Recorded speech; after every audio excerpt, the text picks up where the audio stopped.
فلا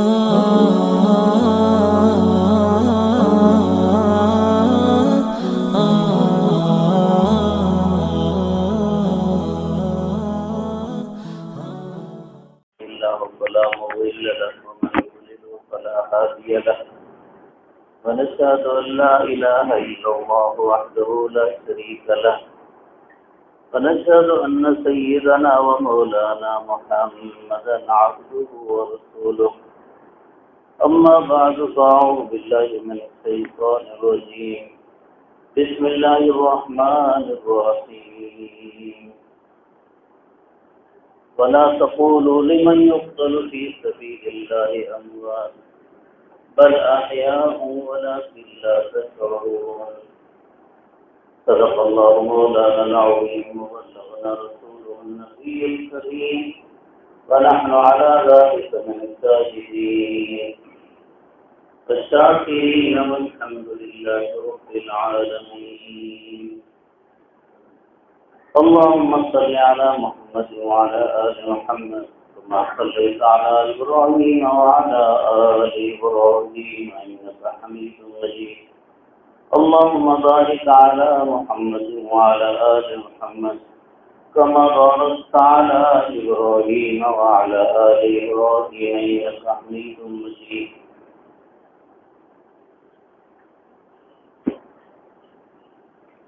قصہ یہاں تک پہنچا تھا کہ اور بھی یزید نے حضرت حسین رضی اللہ عنہ کو کوفہ جانے سے منع کیا اور فرمایا اور کہنے لگا آپ واپس جاؤ، کوفہ آپ کے لیے خیر نہیں ہے۔ تو حضرت حسین رضی اللہ عنہ سوچ کر انہوں نے فیصلہ کیا کہ پیچھے نہیں جاتے اور آگے کوفہ بھی نہیں جاتے، دمشق یزید کے پاس چلتے ہیں۔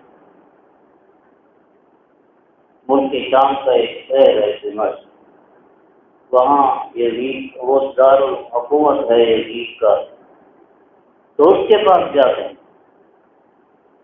تو حضرت حسین رضی اللہ عنہ نے ملک شام کا راستہ اختیار کیا۔ یہ راستہ کیوں اختیار کیا؟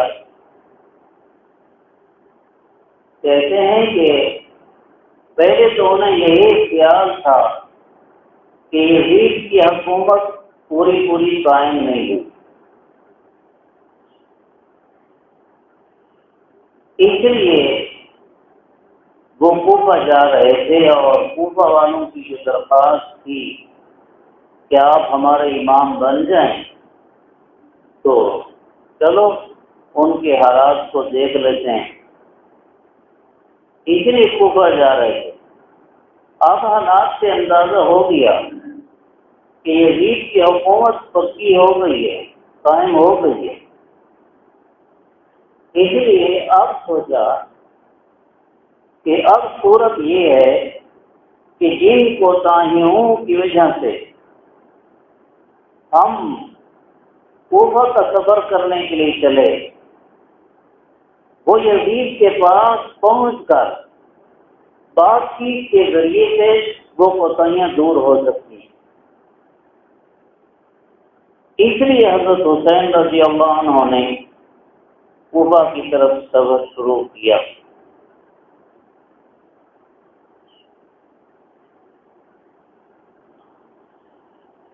حضرت حسین رضی اللہ عنہ کا مقصد حکومت حاصل کرنا نہیں تھا، بلکہ جو کمیاں کوتاہیاں ہو رہی تھی انہیں کی اصلاح مقصود تھی، اور ان کی اصلاح اسی طرح ہو سکتی تھی کہ جب اپنی کوئی حکومت قائم نہیں ہو سکتی ہے تو اب یزید جو حاکم ہے اس کے پاس جا کر وہ باتیں رکھی جائیں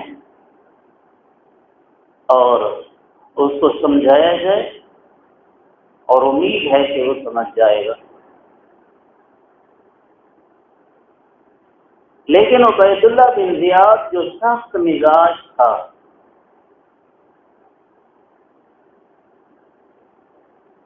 وہ ایک ایک موقع کی خبر لے رہا تھا۔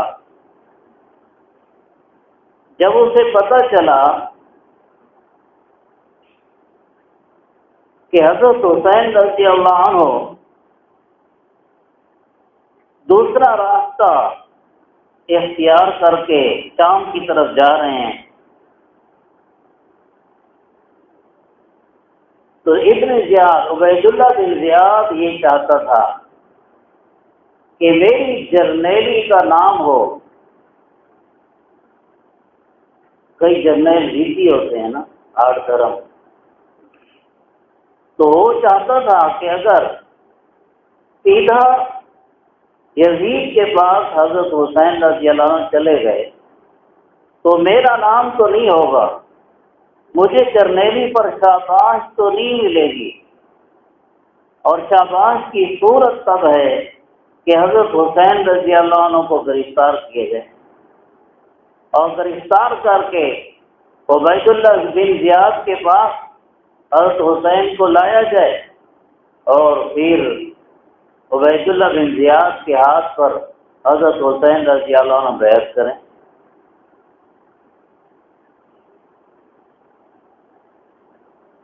لیکن حضرت حسین رضی اللہ عنہ کے سامنے جب یہ بات رکھی گئی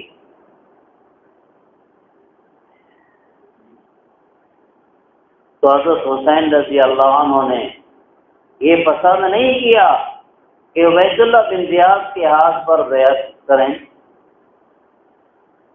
اگر کہ عبید اللہ بن زیاد کے ہاتھ پر بیعت یہ بھی یزید کے لیے بیعت تھی، اور یزید کے پاس جا کر اگر بیعت کرتے یہ بھی یزید کے لیے بیعت ہوتی، لیکن حضرت حسین رضی اللہ عنہ نے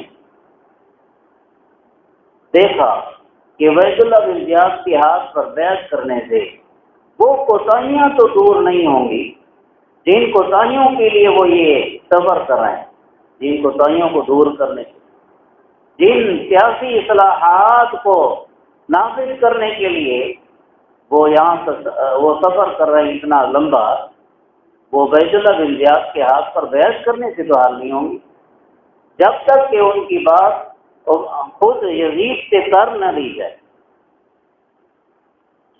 اس لیے حضرت حسین رضی اللہ عنہ نے فرمایا یہ نہیں ہو سکتا کہ میں عبید اللہ بن زیاد کے ہاتھ پر بیعت کروں۔ اس لیے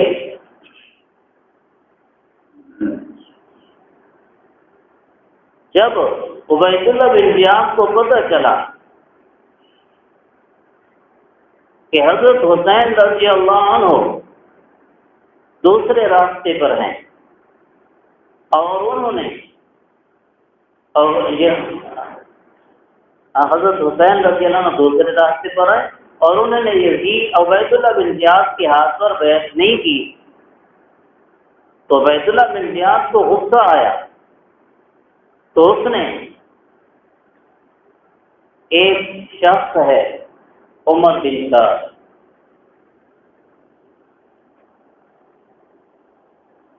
یہ عمر بن سعد کا بیٹا، یہ سعد کون ہے؟ یہ سعد بن ابی وقاص ہیں رضی اللہ عنہ، حضور کے وہ صحابی جو عشرہ مبشرہ میں سے ہیں، یعنی جن کو حضور صلی اللہ علیہ وسلم نے ایک مجلس میں جنت کی خوشخبری دی تھی، 10 صحابہ جنہیں ایک مجلس میں جنت کی خوشخبری دی تھی، ان 10 صحابہ میں سے ایک ہیں حضرت سعد بن ابی وقاص رضی اللہ عنہ۔ اب یہ عمر بن سعد ان کے بیٹے ہیں، لیکن دنیا کی محبت اور عہدوں کی محبت بڑی گندی چیز ہے۔ جو اچھے سے اچھا آدمی بھی ہو، جب حکومت کے کسی عہدے پر پہنچ جائے تو اس کی اچھائی ختم ہو جاتی ہے، یا کم از کم کمزور تو ضروری ہو جاتی ہے۔ یہ عمر بن سعد، اس کو عبید اللہ بن زیاد نے کہا کہ تم جاؤ حضرت حسین رضی اللہ عنہ کو گرفتار کرو، اور گرفتار کر کے میرے پاس لاؤ، اگر وہ گرفتاری نہ دے اور میرے پاس نہ آئے تو اسے قتل کر دو۔ عبید اللہ بن زیاد نے یہ عمر بن سعد، اس کے بدلے میں کیا ہوگا؟ اس کے بدلے میں تجھے تہران کی گورنری دوں گا۔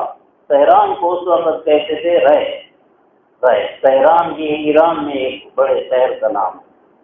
میں تہران کی گورنری تجھے دوں گا، لہذا تم جاؤ۔ عمر بن سعد یہ اس گورنری کے عہدے کے باوجود بھی سوچتے تھے کہ حضرت حسین رضی اللہ عنہ حضور صلی اللہ علیہ وسلم کی اولاد ہیں، میں کیسے انہیں گرفتار کروں، کیسے میں انہیں خدا نخواستہ ذلیل کروں۔ یہ بھی پسند نہیں کرتے تھے۔ جب یہ پسند نہیں کرتے تھے تو اس وقت بھی پیشکش انہوں نے پسند نہیں کی کہ بھئی مجھے گورنری نہیں چاہیے۔ تو آخرکار پھر عبید اللہ بن زیاد نے انہیں دھمکی دی کہ اگر تم یہ کام کرتے ہو تو ٹھیک، ورنہ تمہیں مار دیں گے۔ آخرکار مجبور ہو کر عمر بن سعد اپنی فوج لے کر روانہ ہوا۔ میدان کربلا میں دونوں جماعتوں کا آمنا سامنا ہوا، حضرت حسین رضی اللہ عنہ کی جماعت اور یہ فوجی سرکاری فوج۔ اس فوج میں ایک عمر بن سعد ہیں جو جن کے پاس کمان تھی، دوسرا شمر بن ذی الجوشن ہے، اور تیسرے حسین بن نمیر۔ یہ کیا ان کے نام لکھے ہیں کہ یہ ان کے اس فوج کے بڑوں میں سے تھے۔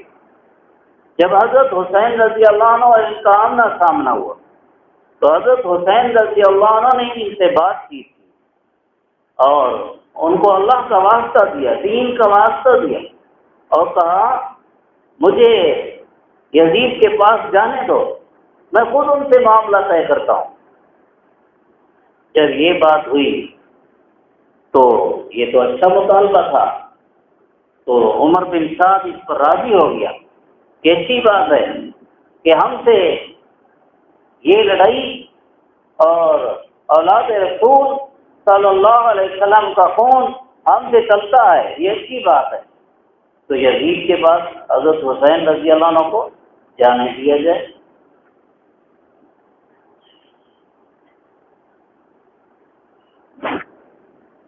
جب یہ معاملہ عبید اللہ بن زیاد کے پاس پہنچا تو عبید اللہ بن زیاد نے کہا کہ نہیں، حضرت حسین کو گرفتار کر کے میرے پاس لاؤ۔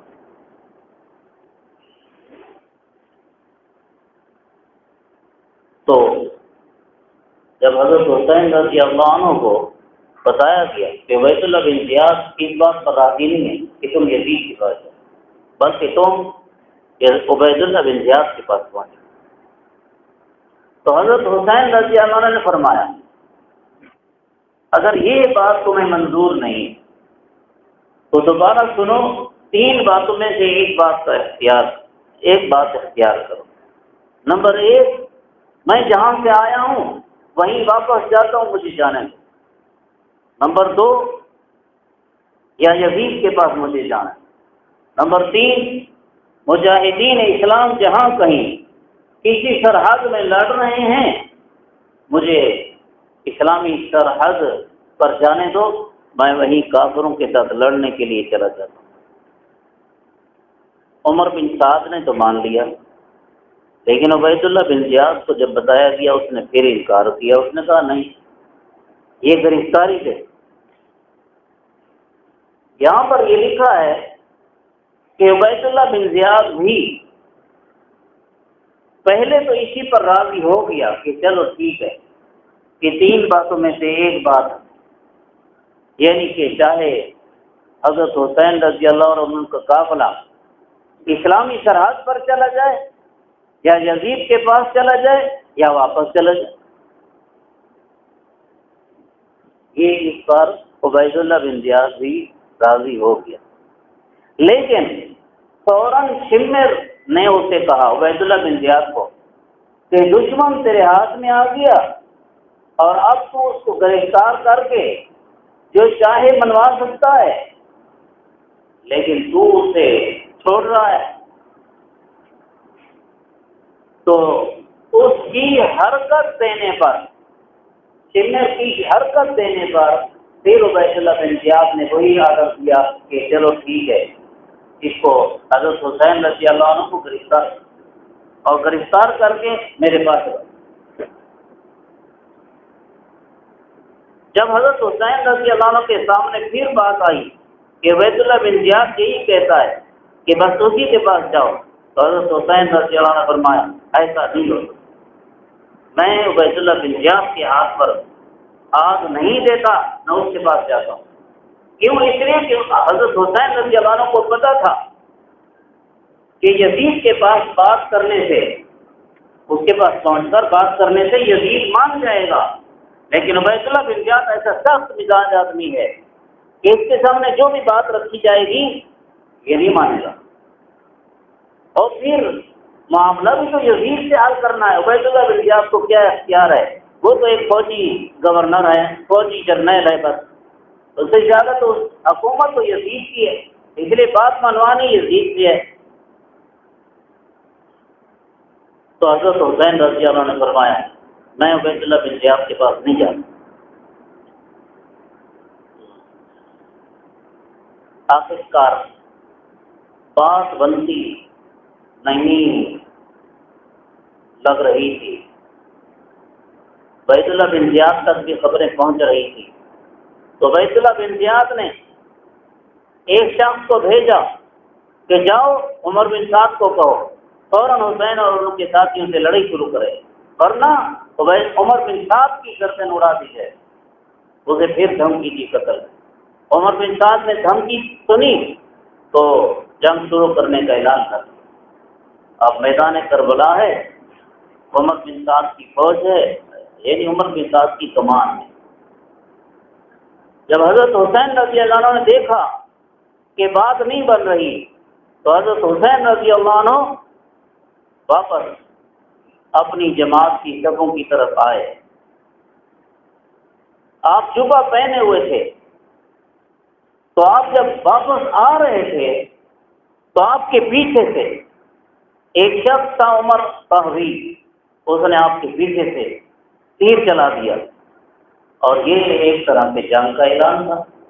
وہ تیر حضرت حسین رضی اللہ عنہ کو زخمی نہیں کر سکا، اس لیے کہ حضرت حسین رضی اللہ عنہ کا جبہ بہت مضبوط تھا۔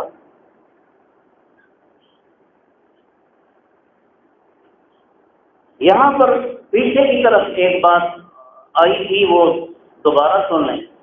دور پہ یزید کی فوج جو فوج کا ایک دستہ لے کر آیا تھا اور حضرت حسین رضی اللہ عنہ کو روکا تھا کہ کوفہ نہ جاؤ، اور حضرت حسین رضی اللہ عنہ ملک کے شام کے راستے پر چلے تھے، یہ حر بن یزید اور اس کا دستہ اب بھی یہیں پر ساتھ موجود تھا۔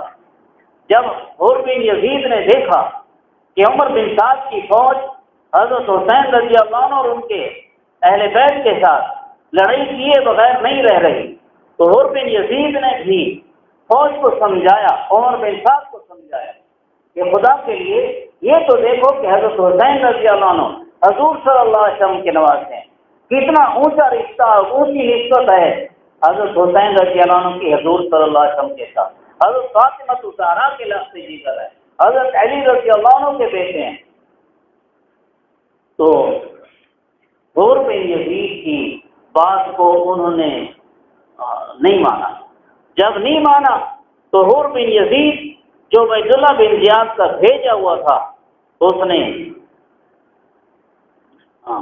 اپنی جماعت، اپنا دستہ، اپنے کچھ آدمی اپنے سمیت یہ حضرت حسین رضی اللہ عنہ کے لشکر میں آ گیا کہ جب حضرت حسین رضی اللہ عنہ جیسے نواز رسول کے ساتھ یہ ظالم بنتے ہیں، ظلم کرنا چاہتے ہیں، تو پھر میں بھی حضرت حسین کے ساتھ، یہ حضرت حسین رضی اللہ عنہ کے ساتھ آ گیا۔ اور یہ پھر حضرت حسین رضی اللہ عنہ کی فوج کی طرف سے عبید اللہ بن زیاد کے ساتھ عبید اللہ بن زیاد کی فوج کے ساتھ لڑا اور حملہ کیا، 2 آدمیوں کو مار بھی دیا اور پھر خود شہید ہو گیا اور بن یزید۔ آپ لڑائیاں شروع۔ اسی لڑائی کے دوران ابن زیاد کے سپاہیوں نے لڑائی کو بھڑکانے کے لیے نبی کے اہل بیت کی توہین شروع کی، توہین کے الفاظ بولتے تھے۔ ایک بدبخت نے کھڑے ہو کر کہا کہ کیا تمہارے اندر حسین ہیں؟ جواب دیا گیا جی ہاں ہیں۔ تو وہ کہنے لگا انہیں دوزخ کی خوشخبری سناؤ۔ دیکھ لو، ایسے بھی مسلمان کہلانے والے اور کلمے والے تھے۔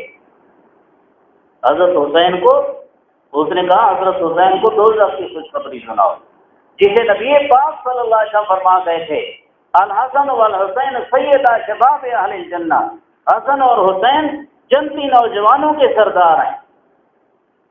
یہ منہ گندا کر کے اپنی زبان گندی کر کے کہہ رہا ہے۔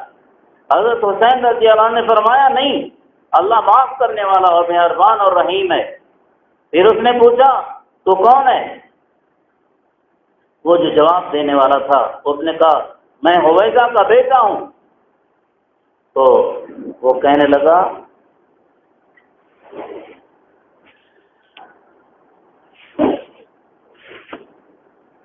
ہاں۔ پھر حضرت حسین رضی اللہ عنہ نے اسے پوچھا، وہ جو آواز لگا رہا تھا اسے پوچھا تو کون ہے؟ اس نے کہا میں حویزہ کا بیٹا ہوں۔ تو حضرت حسین رضی اللہ عنہ نے فرمایا یا اللہ اسے دوزخ میں کھینچ لے۔ یہ بددعا لگی اور اس شخص کی سواری بھاگی اور پاؤں اس کا رکاب میں پھنس گیا، گھسیٹتے گھسیٹتے اس کا پورا بدن ٹکڑے ہو گیا اور صرف ایک پاؤں اس کا رکاب میں رہ گیا، وہ جو پائیدان تھا ہوتا ہے پائیدان تھا۔ حضرت حسین رضی اللہ عنہ کے ایک بیٹے تھے، عبداللہ اس کا نام تھا، بہت خوبصورت۔ ایک کوفی سپاہی نے کہا اسے تو میں ضرور قتل کروں گا۔ دوسرے لوگوں نے اسے سمجھایا کہ اسے قتل کرنے سے کیا مطلب ہے؟ اس نے کہا نہیں، تلوار کھینچ کر حضرت عبداللہ کی طرف دوڑا۔ جب حضرت عبداللہ رضی اللہ عنہ پر وار کیا تو وہ چلائے ہائے چچا۔ حضرت حسین رضی اللہ نے آواز سنی، لبیک کہا اور فوراً آپ نے اس حملہ کرنے والے کوفی پر حملہ کیا، اس کا ہاتھ کاٹ دیا، پھر دوسرا وار کرتے ہوئے اسے مار ڈالا، وہ مر گیا۔ کوفہ کے کچھ لوگ ایسے بھی تھے جو جنگ کا نظارہ باہر دور سے ٹینوں پر بیٹھ کر جنگ کا نظارہ کر رہے تھے، رو بھی رہے تھے اور مناظر بھی دیکھ رہے تھے، اللہ سے دعائیں کر رہے تھے کہ یا اللہ حضرت حسین کی نصرت فرما، مگر اتنے بزدل تھے کہ نیچے اتر کر حضرت حسین کی مدد کے لیے نہیں آئے۔ انہیں ملامت بھی کیا گیا، اللہ کے دشمنوں نیچے اتر کر مدد کیوں نہیں کرتے؟ وہ بس بزدل تھے۔ حضرت حسین رضی اللہ عنہ کے ساتھ اس وقت 100 آدمی تھے بس۔ حضرت علی رضی اللہ عنہ کے 5 بیٹے، بنو ہاشم کے 16 آدمی اور اسی طرح کچھ اور آدمی تھے۔ آخرکار خونریز لڑائی میں سرکاری فوج کے ہاتھوں حضرت حسین کے سارے ساتھی قتل ہو گئے۔ حضرت حسین رضی اللہ عنہ کی گود میں ایک معصوم بچہ تھا، تو اسے بھی تیر مارا گیا۔ تیر معصوم بچے کو لگا تو اس سے وہ شہید ہو گیا، اس کا خون حضرت حسین رضی اللہ عنہ پوچھتے تھے اور کہتے تھے اے اللہ ہمارے اور ان کے درمیان انصاف فرما، انہوں نے ہمیں بلایا کہ ہماری مدد کرو اور اب یہ لوگ ہمیں قتل کر رہے ہیں، انہوں نے ہمیں بلایا کہ ہماری مدد کرو اور اب یہ لوگ ہمیں قتل کر رہے ہیں۔ یہ لفظ بتاتے ہیں کہ حضرت حسین رضی اللہ عنہ کے مقابلہ میں جو فوج تھی اس فوج میں وہ لوگ بھی تھے جنہوں نے حضرت حسین رضی اللہ عنہ کو خط لکھے، وہ لوگ بھی تھے۔ انہوں نے اسی فوج میں حضرت حسین کے مقابلے کی فوج میں شامل ہو کر حضرت حسین رضی اللہ عنہ اور ان کے ساتھیوں کو شہید کرنے کی کوشش کی۔ جب حضرت حسین رضی اللہ عنہ کو یقین ہو گیا کہ اب یہ مجھے بھی مارے بغیر نہیں رہیں گے۔ تو حضرت حسین رضی اللہ عنہ اپنے خیمے میں گئے اور خیمے میں جا کر ایک کپڑوں کے نیچے ایک چادر پہنی، فرمایا مجھے ایسا کپڑا دے دو کہ میرے اوپر کے کپڑے تو لگتا ہے کہ اتارے جائیں گے، یہ شاید ان کے کام کے ہوں، لیکن ایسا کپڑا دے دو جو ان کے کام کا نہ ہو، تاکہ میں پھر ننگا نہ ہو جاؤں۔ آخرکار ایک چادر دی گئی، وہ چادر نیچے باندھی اور اوپر لباس تھا۔ جب حضرت حسین رضی اللہ عنہ کو انہوں نے حملہ کر کے شہید کر دیا، حضرت حسین بڑی دلیری کے ساتھ لڑتے لڑتے شہید ہو گئے۔ جب انہوں نے شہید کر دیا تو بس وہی چادر باقی بچائی اور باقی جتنا لباس تھا حضرت حسین رضی اللہ عنہ کا انہوں نے وہ اتار دیا۔ 88 آدمی دوسری اس فوج کے مرے اور تقریباً 72 آدمی حضرت حسین رضی اللہ عنہ کے ساتھ شہید ہو گئے۔ آخرکار جب حضرت حسین رضی اللہ عنہ شہید ہوئے، حضرت حسین کے سر مبارک کو جسم سے الگ کیا گیا اور ایک تخت میں رکھ کر عبید اللہ بن زیاد کے پاس لے گئے۔ عبید اللہ بن زیاد کا دل پتھر تھا، اب حضرت حسین شہید ہو گئے، اس کا سر عبید اللہ بن زیاد کے سامنے ہے، تو دل موم ہو جانا چاہیے تھا، لیکن موم نہیں ہوا۔ اس نے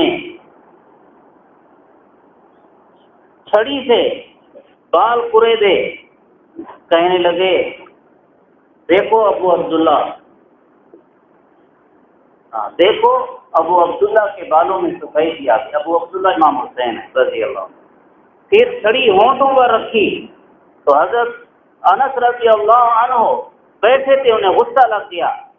حضرت انس رضی اللہ عنہ نے فرمایا اپنی چھڑی کو ہٹا، یہ وہ ہونٹ ہیں جن ہونٹوں کو میں نے اپنی آنکھوں سے دیکھا رسول اللہ صلی اللہ علیہ وسلم کو بوسہ دیتے ہوئے۔ حضرت حسین رضی اللہ عنہ اب شہید ہو گئے ہیں اور ان کا سر عبید اللہ بن زیاد کے پاس پہنچ گیا، اور ایسے ہی جو اہل و عیال باقی بچ گئے وہ بھی عبید اللہ بن زیاد کے پاس پہنچ گئے۔ اس اہل و عیال میں زیادہ تر عورتیں تھیں، صرف ایک مرد زندہ بچا جس کا نام علی بن حسین ہے۔ یہ علی بن حسین بن علی بن ابی طالب امام زین العابدین ہیں، جنہیں امام زین العابدین کہتے ہیں۔ زین العابدین کا معنی عبادت گزاروں کی زینت، اتنے اللہ والے اور صوفیانہ زندگی انہوں نے گزاری کہ ان کا لقب زین العابدین ہو گیا، ورنہ نام ان کا علی ہے۔ ان کا یہ واقعہ میں کئی دفعہ سنایا کرتا ہوں امام زین العابدین کا، کہ جب مدینہ شریف میں رہتے تھے، اس واقعے کے بعد مدینہ شریف میں رہتے تھے تو یہ چھپے چھپے غریب لوگوں پر صدقے کیا کرتے تھے، اور جن پر صدقہ کرتے تھے خود انہیں بھی نہیں پتا ہوتا تھا کہ جنہوں نے صدقہ کیا ہے۔ رات کو چھپ کر لوگوں کے گھروں کے دروازے میں آٹا یا اسی کھانے کی چیزیں چھپ کر پہنچا جاتے تھے، اور صبح کو وہ لوگ اٹھاتے تھے کہ ہمارے گھر میں یہ کوئی چیز خوراک کیا گیا۔ جب حضرت امام زین العابدین رحمۃ اللہ علیہ فوت ہو گئے اور پھر وہ خوراک آنا بند ہوئی، تب لوگوں کو پتہ چلا کہ ہمارے پاس خوراک پہنچانے والے امام زین العابدین اتنا چھپ کے صدقہ کیا کرتے تھے کہ جس پہ صدقہ کیا اسے ہی پتہ نہیں ہوتا تھا۔ آخرکار حضور صلی اللہ علیہ وسلم کے اہل بیت کا یہ قافلہ عبید اللہ بن زیاد کے پاس پہنچنے کے بعد عبید اللہ بن زیاد نے اس قافلے کو یزید کے پاس بھیجا،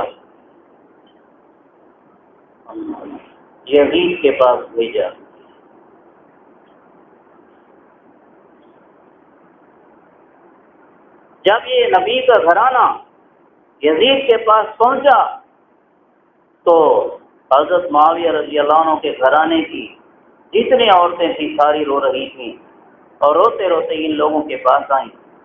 3 دن وہاں غم منایا اور یزید نے اس موقع پر ان لوگوں کے ساتھ اچھا سلوک کیا اور حکم دیا کہ انہیں حمام میں لے جاؤ، غسل کراؤ، ان کے لیے بڑا خیمہ لگاؤ اور کھانا جاری کرایا، کپڑے دیے، دوسرے بہت سے عطیات دیے، اور یہ بھی کہا تھا عبید اللہ بن زیاد کی جگہ کاش کہ میں ہوتا اور حضرت حسین میرے ساتھ بات کرتے۔ اگر ابن عبید اللہ بن زیاد کا حضرت حسین سے رشتہ ہوتا تو عبید اللہ بن زیاد حضرت حسین کو قتل نہ کرتے، لیکن رشتہ نہیں تھا اس لیے قتل کر دیا۔ کاش کہ اس کی جگہ میں ہوتا۔ اس لفظ کا مطلب یہ نکلا کہ یزید نے عبید اللہ بن زیاد کو یہ حکم نہیں دیا تھا کہ حضرت حسین اور ان کے گھرانے کو شہید کر دینا ہے، لیکن اس کا یہ مطلب بھی نہیں ہے کہ یزید بے قصور ہے، اس لیے کہ جب حضرت مسلم بن عقیل رضی اللہ عنہ کوفہ میں پہنچے تھے تو انہیں مار ڈالنے کا حکم بھی تو یزید نے دیا تھا، مار ڈالنے کا حکم۔ اب جب عبید اللہ بن زیاد کو ان سے مار ڈالنے کا حکم دیا تو عبید اللہ بن زیاد نے سوچا کہ آگے بھی میں نے ساری سختی ہی کرنی ہے، اس لیے وہ بہادر بن گیا اور اسی سختی میں حضرت حسین رضی اللہ عنہ اور ان کے قافلے کے بہت سے آدمیوں کو شہید کر ڈالا۔ ورنہ یہ بات حقیقت ہے کہ مسلم بن عقیل کو شہید کرنے کا تو یزید نے حکم دیا تھا، لیکن حضرت حسین رضی اللہ عنہ اور ان کے اہل بیت کو شہید کرنے کا اس نے حکم نہیں دیا تھا۔ پھر بے قصور بھی وہ کیوں نہیں ہے؟ اس لیے کہ بہادر بنایا۔ دوسرا یہ کہ یہ اسی کی فوج تھی۔ پھر یہ کہ جب حضرت حسین رضی اللہ عنہ شہید کر دیے گئے تو یزید نے ان فوجیوں میں سے کسی سے قصاص نہیں لیا، کسی کو معطل نہیں کیا، نہ عمر بن سعد کو، نہ عبید اللہ بن زیاد کو، کسی کو معطل نہیں کیا، برطرف نہیں کیا۔ آخرکار یزید کے پاس یہ قافلہ کئی دن تک رہا۔ پھر یزید نے دیانتدار، امانتدار، نیک لوگوں کی سربراہی میں، ان کی پہرہ داری میں اس سارے قافلے کو عطیات ہدیے دے کر ان کی ساری ضروریات پوری کر کے مدینہ طیبہ کی طرف روانہ کیا، اور یہ حضرات پھر مدینہ طیبہ پہنچے۔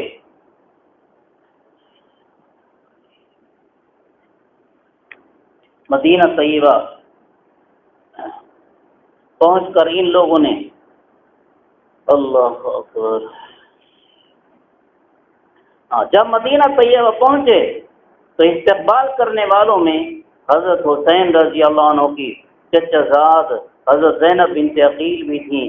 وہ رو رو کے شعر پڑھتی تھیں، ماذا تقولون ان قال النبی لکم، اے لوگو اگر نبی کل قیامت کے دن تمہیں کہہ دیں ماذا فعلتم وانتم خیر الامم، تم آخری بہترین امت ہو کر تم نے یہ کیا کیا، فطرتی و باہلی بعد مفتقدی، میں دنیا سے چلا گیا، میری اولاد اور میرے گھر والوں کے ساتھ تم نے کیا کیا، منہم اسارا وقتل ذرجو بدمی، کسی کو قیدی بنایا، کسی کو شہید کیا، خون میں لت پت کر دیا، ما کان ھذا جزائی اذ نصحت لکم، میں نے تمہاری خیر خواہی کی تھی،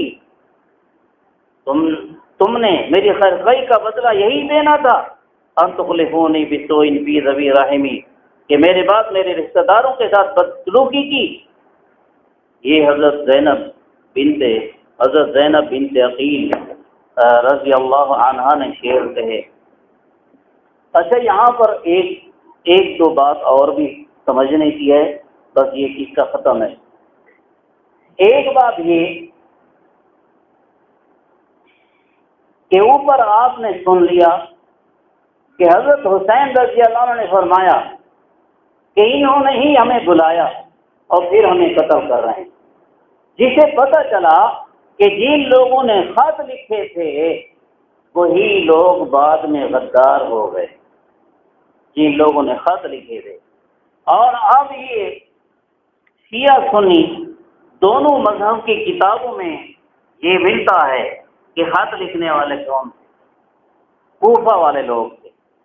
اور وہ کوفہ والے لوگ جب خط لکھتے تھے تو ان خطوں میں یہ لکھتے تھے ہم شیعہ علی ہیں۔ یہ کون کون لوگ تھے؟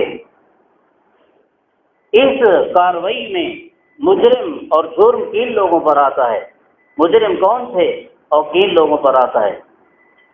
جن شیعوں نے حضرت حسین رضی اللہ عنہ کے خلاف حملے میں شریک ہوئے مخالف فوج میں، ان کے کئی نام بھی ملتے ہیں۔ ایک نام ہے عمر بن حجاج۔ یہ وہ شخص ہے کہ جب حضرت مسلم بن عقیل شہید ہوئے نہ بلکہ جب حضرت مسلم بن عقیل کے پہرے دار حامی بن عروہ کو گرفتار کیا گیا تھا تو یہ حکومت کے دارالحکومت کا جو محل تھا یہ اس پر حملہ کرنے کے لیے گیا تھا اپنے ساتھ فوج لے کر، یعنی اس وقت مسلم بن عقیل اور اس کے ساتھیوں کا حامی تھا۔ لیکن اب اس شخص نے کربلا میں ابن زیاد کی فوج کو کہا تھا لوگوں اس شخص کو قتل کرو جس نے دین بھی چھوڑ دیا اور حاکم کی مخالفت بھی کی۔ کس کو کہا؟ یہ حضرت حسین رضی اللہ عنہ کو۔ کس نے کہا؟ عمر بن حجاج نے۔ یہ کون تھا؟ یہ شیعہ تھا۔ دوسرا نام ابھی بتایا شمر بن دلجوشن۔ یہ شمر کون تھا؟ یہ شمر وہ تھا جس نے جنگ صفین میں حضرت علی رضی اللہ عنہ کے لشکر کے ساتھ شمولیت اختیار کی تھی۔ اس لڑائی میں حضرت علی کی طرف سے لڑا بھی تھا، زخمی بھی ہوا تھا، اور یہ نائب سپہ سالار تھا اس فوج کا، نائب سپہ سالار۔ یہ کون تھا؟ یہ بھی شیعہ تھا۔ عبداللہ بن زہیر بن سلیم یہ بھی شیعہ تھا، اور یہ ابو مخنف لوط بن یحییٰ ایک مورخ ہے، وہ شیعہ مورخ ہے، یہ اس کا پڑھنانا بنتا ہے، اس کا پڑھنانا، یہ بھی شیعہ تھا۔ اسی طرح کئی نام لکھے ہیں۔ اچھا، یہاں پر پھر یہ سوال اٹھایا ہے کہ جن شیعوں نے حضرت حسین رضی اللہ عنہ کو خط لکھے تھے انہی شیعوں نے ان کے شہید کرنے میں کیوں کردار ادا کیا؟ تو اس کا جواب یہ لکھا ہے کہ کیونکہ خط لکھے تھے اور اب فوج کا حکومت کا تسلط تھا تو انہوں نے یہ سوچا کہ اگر حضرت حسین رضی اللہ عنہ زندہ رہے اور انہیں شہید نہ کیا گیا تو ہمارے وہ خط حضرت حسین نے ساتھ لیے ہوئے تھے وہ پکڑے جائیں گے اور ہمیں ایک ایک کر کے حکومت مار ڈالے گی۔ اپنی جان بچانے کے لیے انہوں نے حضرت حسین کو شہید کروایا۔ یہ ایسے جیسے کہتے ہیں کہ لیاقت علی خان جو ہمارے ملک پاکستان کا تقریباً پہلا وزیر اعظم تھا، لیاقت علی خان، جب اس کے قتل کی سازش کی گئی تو مثلاً ایک شخص کو ترغیب دی گئی کہ آپ کو اتنا انعام ملے گا، آپ اسے شہید کرو، آپ اسے مارو۔ اب مارنے والا تو انعام کی لالچ میں تیار ہو گیا، لیکن جنہوں نے اسے ترغیب دی تھی، جنہوں نے اسے یہ تاریخ میں لکھا ہے، جنہوں نے اسے ترغیب دی تھی انہوں نے سوچا انعام دینا پڑے گا اور پھر ہم جو ترغیب دینے والے ہیں ہم پکڑے جائیں گے اور یہ راز کھل جائے گا کہ لیاقت علی خان کے قاتل یہ لوگ ہیں۔ تو انہوں نے یہ طریقہ بنایا کہ جس نے لیاقت علی خان پر گولی چلائی اپنے ایک آدمی کو تیار کیا کہ جب یہ لیاقت علی خان پر گولی چلائے تم اس پہ گولی چلا دو۔ تو لیاقت علی خان تو اس کی گولی سے مرا اور یہ ان کی گولی سے مرا جنہوں نے اس کو ترغیب دی۔ تاکہ یہ بات ہی اب جائے. اب جو قاتل کو مار رہا ہے تو وہ تو سمجھے کہ بڑا خیر خواہ ہے کہ جس نے قاتل کو مار دیا، حالانکہ ساری سازش اسی کی آ رہی ہے. یہ ایسے ہی تھے. وآخر دعوانا الحمدللہ رب العالمین.